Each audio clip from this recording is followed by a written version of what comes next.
Excellent!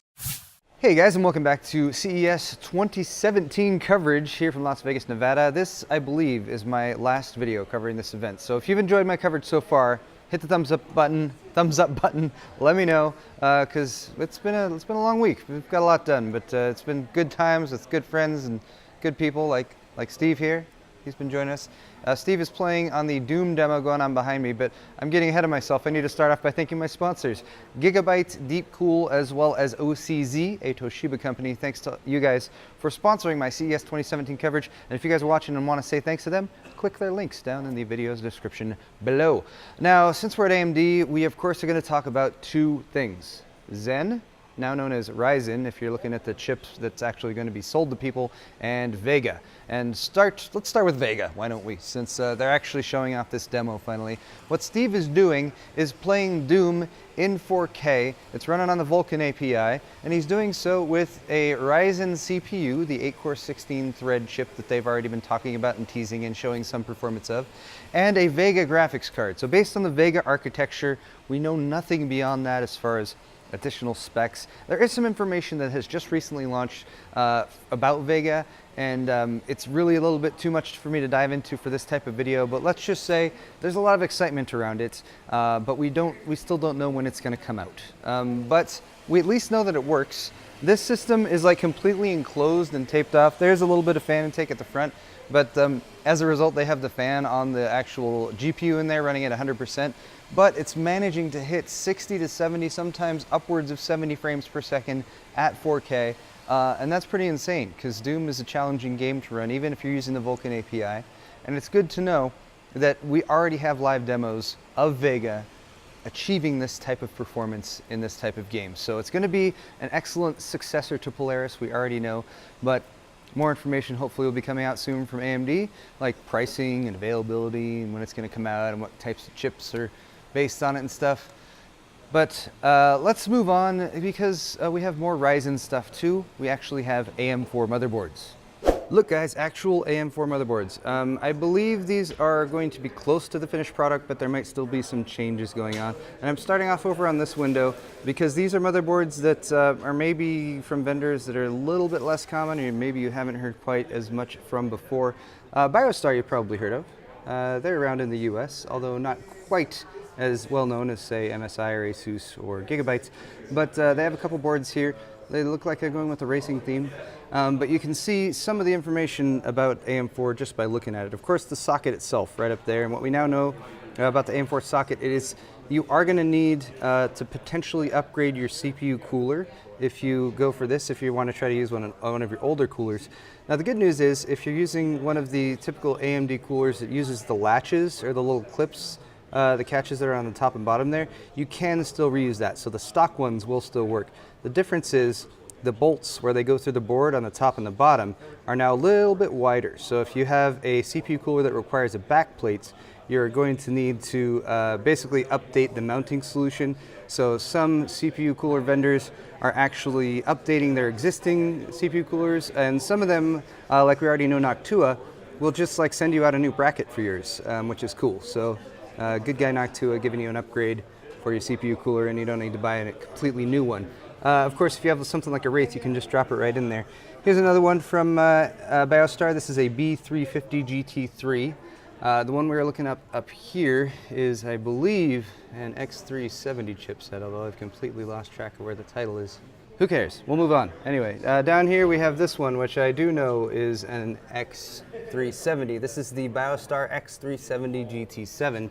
And what you're going to see on these motherboards is like new and modern features with support for things like M.2. We've seen some U.2 slots on some of these as well. The information on the Ryzen chip itself, we already know, of course, it's 8-core, 16-thread. It's going to have a 3.4 gigahertz base clock and a turbo boost that we are still not sure of. They're not letting us know exactly. But it's going to have that extreme automatic overclocking thing. I forget the name of it right off the bat, but it's part of the SenseMI suite. And it will automatically overclock your CPU based on what the temperature is that it's running at. So it will detect if you upgrade your cooler, for example, and then just automatically juice up the clock speed and make it a little bit faster. This motherboard is a MS-B350FX Gaming Pro. It's made by a company called Maxsun, which I believe is located in China, and I don't think they distribute to the US, which is probably why I've never heard of them before. And then finally down here we have another motherboard, really of indeterminate origin. Although again, I think this is from China because there are some Chinese characters down there. Over here we have ASRock. ASRock you've heard of course. They're a great company. They make lots of cool stuff, including this one, which has a big Intel logo on it right there for Intel's Gigabit Ethernet, which I thought was kind of funny. It's like, it's not an Intel board, it's an AMD board. It's AM4. Yeah, they got Intel Gigabit Ethernet, but this is the X370 Taichi. Keep it with the same sort of design aesthetic, black and white look as their existing Taichi boards, with the kind of cool imprinted design there on the motherboard itself. I like it. You'll probably notice that all of these motherboards, well, they have DIMM slots, of course, but they do support dual-channel DDR4 memory. That's also been confirmed for Ryzen. And then there's going to be a ton of options when it comes to the chipsets. So here's another ASRock board. This is an A320M Pro 4. Yet another example of some of the chipsets that are available for Ryzen. A320 is going to be slightly lower end and will not enable overclocking. All of the Ryzen CPUs will be overclocking enabled, but they'll kind of differentiate how much you can or should overclock based on the chipset that's going in there. So the B350 will be an overclocking chipset. The X370 will be an overclocking chipset. The lower end ones like A320 will not allow overclocking. So depending on whether or not you want to overclock or how much you want to spend on your motherboard will significantly change which chipset you want to go for. Now, another cool thing that I like about a lot of these boards is M.2 everywhere. Like, look at that big long M. That's like, what is that? 80. I think that's M.2 80 2280 22110. I forget what the longest one is there, but that's really long. This is again another ASRock. Oh, this is the Fatality motherboard. Shout out to Jonathan Fatality Wendell. And then of course you'll notice a lot of the same design elements that you might be familiar with existing motherboards, you know, chipset VRMs, all that good stuff. But USB 3.1's Gen 2 support is very nice to have as well. And here's the X370 Professional Gaming, which is also part of the ASRock Fatality line. Black and red aesthetic overall. This one looks like it's got a bit beefier heat sinks on there. And just so you guys know, still using the same 24-pin main motherboard power connector. They're not changing that, thank God. Hey, look, it's a Gigabyte AM4 motherboard. You know what was funny? It was when we went to Gigabyte at the beginning of the week, they said they had no idea anything about AM4 Gigabyte motherboards. But apparently they were liars. But I forgive them because they sponsored my CES 2017 coverage. Everyone go click on the Gigabyte link in the video's description. All right, this is the, what is this called? The GA-AB350 Gaming 3. I'm going to shorten that to B350 Gaming 3 just to be more simple. So Gaming 3 means this would be a little bit more on the budget side. B350 would mean that you would still have overclocking support though, so that's pretty cool. And then it looks like they're continuing the trend of having LEDs everywhere. It looks like there's an LED strip up the right side of the board. Some other design elements like there is an M.2 in there. You got your M.2. And then, I don't know, I can't think of anything else compelling to say about this board. There's lots of motherboards to talk about this, so let's continue on. Here's another A320 board, the A320M HD2. This one's in a micro ATX form factor. So again, you're not going to be able to overclock with this one. The lower end chipsets provide functionality for like Windows Secure Boot, and then the higher end chipsets like B350 and 370X provide additional connectivity, so you'll get additional USB, additional SATA support, sometimes SATA Express, or thank God you can take SATA Express and just use it as general purpose PCI Express Gen 3 connections. Here's an Aorus board, got some white shrouds there on the chipset heatsink as well as the I/O and whatnot. Again, LEDs, got the LED strips going up there, but looks like some pretty high-end features on this one. USB 3 front panel headers. I don't see the USB 3.1 front panel connector on there, but I don't think Gigabyte has integrated that onto too many boards. This does have like an LED post indicator and the steel guard on some of the PCI Express slots. Cool looking board though overall. And then I think this one is the nicest looking one in my personal opinion. This is also an X370 board. This is also from the Aorus line from Gigabyte, so it's going to be a higher end X370 Gaming K5 on this one. I like the all blacked out look. I imagine this has RGB LEDs, although detailed specs on these boards really aren't existing yet. We're just kind of looking at what we can see, what's available, and what's been confirmed by AMD as far as what the chipsets are capable of. But since the chipsets are capable of lots of different things and can be implemented in different ways, basically the motherboard manufacturers have a lot of different options. They can sort of integrate the different features however they want and give you, the best board for whatever purpose they're building it for, or price point, or that kind of thing. Here's an A320M Pro VD. This one looks a little bit smaller, maybe again a little bit more on the budget side, only 2 DIMM slots.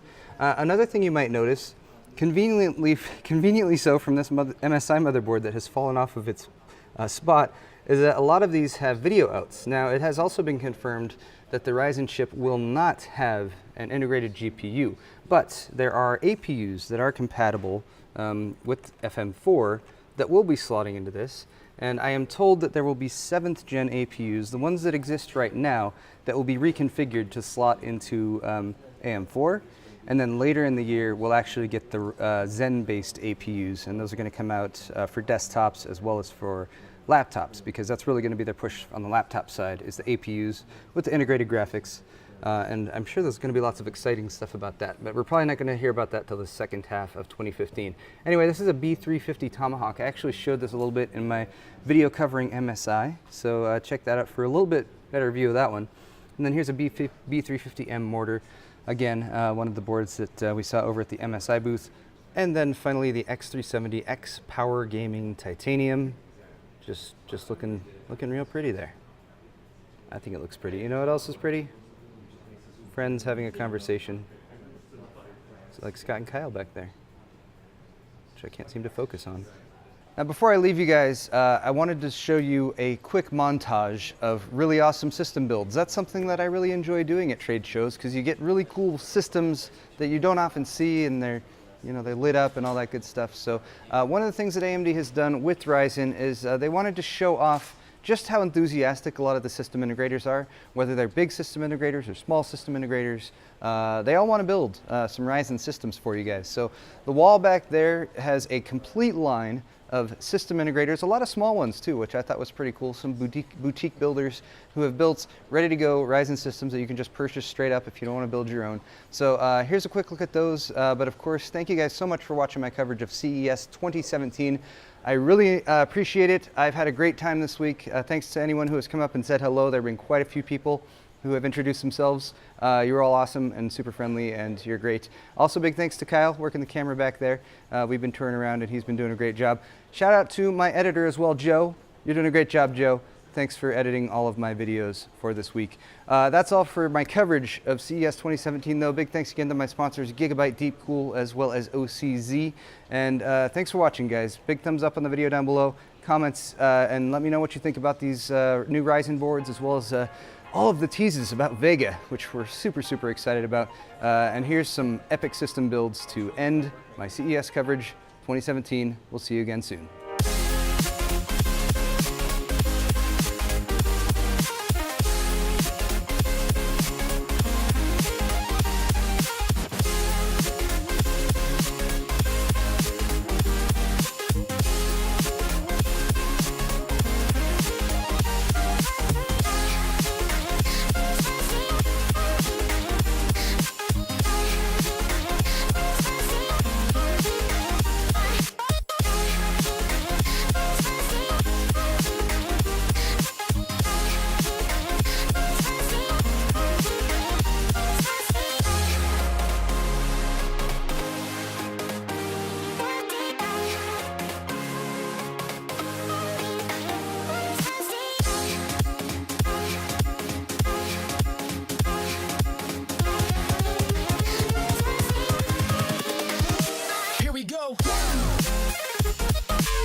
and then just keep it rolling.